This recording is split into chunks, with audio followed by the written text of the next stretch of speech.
Mən bugün tədris olunan ingilis dilindən tamamilə razıyam, ingilis dili dərslərindən.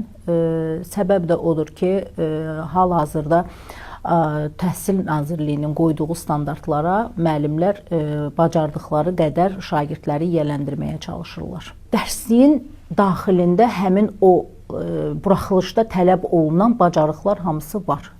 Dinləmə var. Demək olar ki, bütün bölmələr üzrə kifayət qədər dinləmələr var ki, bu da şagirdlərin dinləmə bacarığını inkişaf etdirir. Oxu bacarıqları var, kifayət qədər mətnlər var ki, şagirdlər onu oxuyaraq anlayır və belə deyək, anladığını da orada tapşırıqlar var, tapşırıqlarda yerinə yetirə bilirlər. Mənim öz övladlarım başqa bir məktəbdə təhsil alırlar, adi dövlət məktəbidir. Onlar da kifayət qədər, həftədə 3 dəfəsini kifayət qədər keçirirlər və əgər şagird gündəlik dərslərinə hazır olarsa, inanın mənə ki, 9-un buraxılışını heç bir repetitor yanına getmədən verə bilərlər. Əsas məsələ odur ki, şagird həmin dərslərə hazır olsun. Bütün müəllimlər olmasa da, əksər müəllimlər ingilis dilini çox yaxşı şəkildə tədris edə bilirlər. Ən azından nəzərə alın ki, xarici dil müəllimləri 2 il bundan öncə sertifikasiyadan keçiblər. Əgər sertifikasiyadan keçiblərsə və bunu belə deyək də statistikada göstərir ki, xarici dil müəllimləri kifayət qədər yaxşı yazmışdılar. Demək ki, həmin müəllimin həm danışığı var, həm dinləməsi var, həm də oxu bacarığı var və özü bildiyini şagirdə də niyə öyrətməsin? Yaşlı müəllimlərlə gənc müəllimlərin arasında təbii ki, fərq olacaq. Nəyə görə? Çünki gənc müəllimlər istər-istəməz bu dövrün məhsuludur, belə deyək də. Yəni, bu dövrün verilən tələbləri ilə ayaqlaşır. Yaşlı müəllimlərdə isə bir qədər fərqlidir. Mən deməzdim ki, onların keçdiyi dərs yaxşı dərs deyil.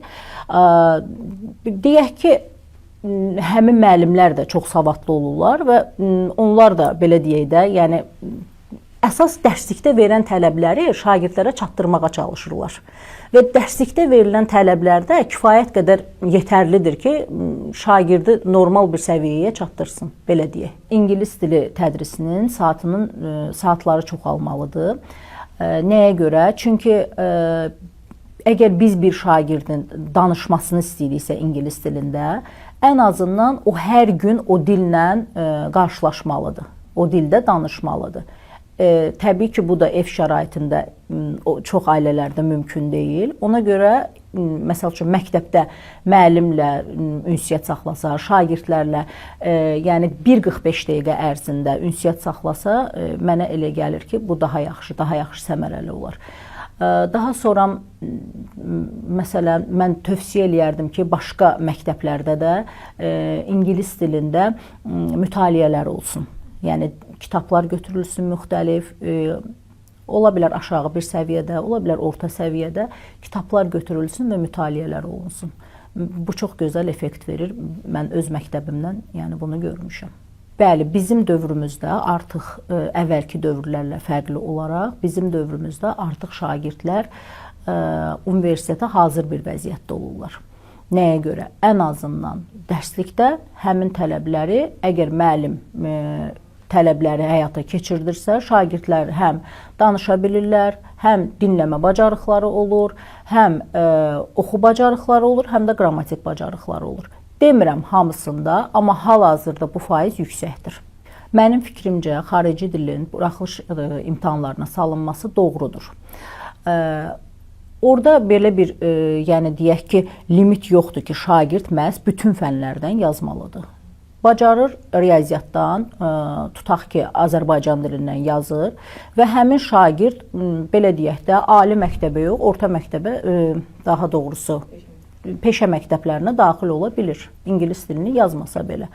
Və ingilis dilində limitlər yoxdur ki, məsələn, şagird 30 bal, 40 bal, 50 bal yığmalıdır, mütləq yığmalıdır deyilə bir söz yoxdur. Ona görə mənim zənnimcə bu olmalıdır. Ən azından şagirdlər universitetlərə daxil olanda, universitetlərdə həmin dil tədris olunur. Yəni, şagirdin müəyyən bir bacarığı olmalıdır. Və tədris olunanda həqiqətən, yəni ali məktəblərdə tədris olunan İngilis dili də həqiqətən də çətindir. Ona görə mənim fikrimcə şagird məktəbdən ingilis dilinə və yaxud da hansısa bir xarici dillərə yiyələnməlidir. Daha sonra əgər universitetə daxil olarsa onu davam etdirə bilər. Peşə məktəbinə də daxil olarsa mənə elə gəlir ki, heç ehtiyac yoxdur o dilə. Əgər bir şagird ingilis dilini yüksək səviyyədə, yəni o lazım olan səviyyədə bilirsə, o dinləməni hətta qulaq asmamış belə yazır. Yəni mənim məktəblərdə elə şagirdlər var ki, dünya görüşləri o qədər genişdir ki, dinləməni dinləməmiş belə yaza bilirlər. Qalmışdı ki, orada 2 dəfə dinləniləndən sonra. Amma bəli, bu hallarla da rastlaşılıb ki, yəni həmin o aparatlarda problemlər olubdu. Yəni bu qaçılmazdır, problemlər olubdu. Lakin hansısa bir şagird dili mükəmməl bilirsə, onu elə bir balaca da səs gəlsə biləcək. Necə ki, Azərbaycan dilində qulaq asıb rahatlıqla başa düşüb yazırıq, ingilis dilində də həmçinin. Və inanın mənə ki, artıq şagirdlərimiz o səviyyəyə çatırlar ki, rahatlıqla dinləyib başa düşə bilirlər. Niyə görə? Çünki sosial şəbəkələrdə əksər belə deyək də məlumatlar ingilis dilindədir və yaxud da ki, ingilis dili olmasın, rus dilindədir. Yəni rahatlıqla başa düşə bilirlər də, belə deyək. Mənim fikrimcə, əvvəlki illərə nisbətdə hal-hazırda ingilis dili səviyyələri uşaqların çox artıb.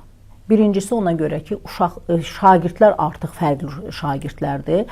Daha çox, belə deyək də, kompüterə meyilli, telefona meyilli və kompüterdə, telefonda da daha çox məlumatlar ingilis dilində olur, xarici dillərdə olur. Ona görə daha rahat şəkildə onlar artıq ingilis dilini öyrənirlər. Bir növ onların həyatı bacarığına çevrilib ingilis dili. Bəzən elə olur ki, hətta buraxılışlarda ingilis dilinin səviyyəsi, yəni ingilis dilində yazılan imtahan Azərbaycan dili nəticələrindən daha yüksək olur.